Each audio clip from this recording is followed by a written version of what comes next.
बच्चों, स्वागत है आपका मेरे यूट्यूब चैनल पे। आज हम क्लास 8 की विषय विज्ञान की कार्यपत्रक 23 करेंगे बच्चों। डेट है आपकी इस वर्कशीट की 5 अक्टूबर 2021। वर्कशीट को स्टार्ट करने से पहले आप सब बच्चे प्लीज़ मेरे चैनल ऋषभ कंप्यूटर क्लासेस को जरूर सब्सक्राइब कर दें, और अगर आपको वीडियो अच्छी लगी तो प्लीज़ इस वीडियो को लाइक करना ना भूलें। तो देखते हैं हम बच्चों आज की वर्कशीट। आज की वर्कशीट में हम पढ़ेंगे सूक्ष्म जीव के बारे में। तो फर्स्ट पॉइंट है, सूक्ष्म जीव बहुत छोटे जीव होते हैं। उन्हें सूक्ष्म जीव इसलिए कहा जाता है क्योंकि उन्हें देखने के लिए सूक्ष्मदर्शी की ज़रूरत होती है। हमारे आसपास अनेक प्रकार के सूक्ष्म जीव उपस्थित होते हैं। तो सूक्ष्म जीव क्या होते हैं, मतलब बहुत ही छोटे होते हैं, इनको हम नंगी आंखों से नहीं देख सकते। इनको देखने के लिए हमें सूक्ष्मदर्शी की आवश्यकता होती है, और इसी कारण से इनको हम सूक्ष्म जीव कहते हैं। सूक्ष्म जीव 4 प्रकार के होते हैं। तो सूक्ष्म जीव के प्रकार देखते कौन कौन से हैं। जीवाणु, प्रोटोजोआ, कवक और शैवाल। ठीक है, इसके प्रकार हैं। नेक्स्ट है विषाणु, जिसको हम इंग्लिश में वायरस बोलते हैं। विषाणु भी बहुत छोटे जीवों जैसे ही होते हैं, लेकिन वे अन्य सूक्ष्म जीवों की तरह नहीं हैं। विषाणु केवल अपने मेजबान में ही जीवित होते हैं, इसके अलावा वे निर्जीव होते हैं। तो विषाणु भी क्या बच्चों बहुत ही छोटे छोटे होते हैं, लेकिन ये जो सूक्ष्म जीव है उनसे अलग होते हैं। क्यों अलग होते हैं? क्योंकि जो विषाणु है वो केवल मेजबान जिसके शरीर में वो एंटर करते हैं उसी के शरीर में वो जीवित होते हैं, बाकी वो हमेशा क्या होते हैं, निर्जीव होते हैं। तो ये इनकी अलग अलग विषाणु और सूक्ष्म जीव इस प्रकार अलग होते हैं। नेक्स्ट है, ये सभी प्रकार के वातावरण में जीवित रह सकते हैं, जिसमें बर्फीली ठंडी जलवायु से लेकर गर्म झरने, रेगिस्तान से लेकर दलदली भूमि तक शामिल है।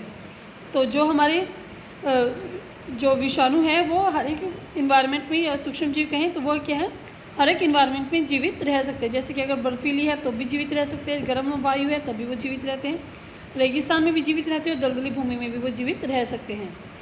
ये किसके बारे में बात करें? सूक्ष्म जीवों के बारे में। ये मनुष्य सहित जानवरों के शरीर में भी अंदर पाए जाते हैं। ये मनुष्य और जानवरों के शरीर में भी पाए जाते हैं।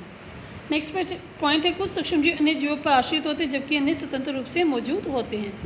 तो सूक्ष्म जीव क्या होते हैं? कुछ क्या होते हैं अपने आप दूसरों पर जीवित रहते हैं, और कुछ क्या अपने आप भी जीवित रहते हैं, स्वतंत्र रूप से मौजूद होते हैं।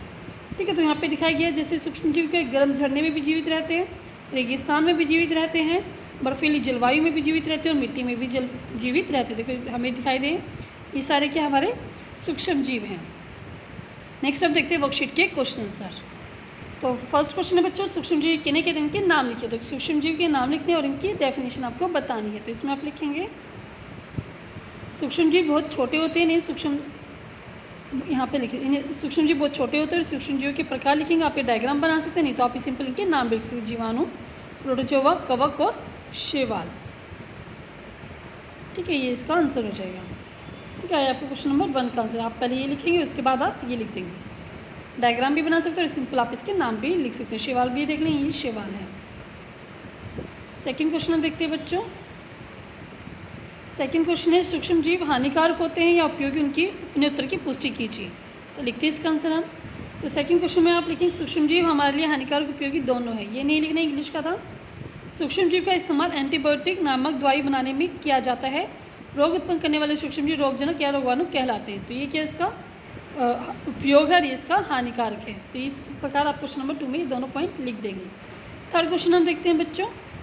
थर्ड क्वेश्चन है, विषाणु को सूक्ष्म जीव क्यों नहीं कहते हैं। तो लिखेंगे आप इसमें। तो थर्ड क्वेश्चन में आप लिखेंगे विषाणुओं को सूक्ष्म जीवों की श्रेणी में शामिल नहीं किया जाता है, क्योंकि उनकी अपनी कोई इकाई नहीं होती है। वे केवल मेजबान जीव के शरीर के में ही जीवित जीवों के रूप में व्यवहार करते हैं। मतलब क्या होता है, वे मेजबान जीव के शरीर में जीवित जीवों के रूप में व्यवहार करते हैं, लेकिन बाद में क्या होता है, अगर मेजबान नहीं मिलता तो ये क्या होते हैं, निर्जीव हो जाते हैं। ये अपना क्वेश्चन नंबर 3 में आप लिख देंगे।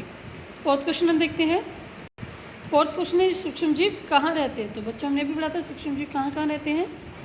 तो इसमें लिखेंगे ये सभी प्रकार के वातावरण में रह सकते हैं, जैसे बर्फीली ठंडी जलवायु से लेकर गर्म झरने, रेगिस्तान से लेकर दलदली भूमि तक शामिल है। और यहाँ से मतलब मनुष्य और जानवरों के शरीर में भी अंदर पाए जाते हैं। क्वेश्चन नंबर 4 का आंसर है। ठीक है, तो आपका ये चारों के चारों क्वेश्चन कंप्लीट होते हैं। चारों क्वेश्चन कंप्लीट करें, टीचर से चेक करें। वीडियो अगर आपको अच्छी लगी तो प्लीज़ इस वीडियो को लाइक करें, दोस्तों के साथ शेयर करें, और प्लीज़ बच्चों कमेंट करके जरूर बताएं कि आपको वीडियो कैसी लगी। और प्लीज़ बच्चों हमारे चैनल ऋषभ कंप्यूटर क्लासेस को सब्सक्राइब करना ना भूलें। थैंक यू बच्चों, हैव ए नाइस डे।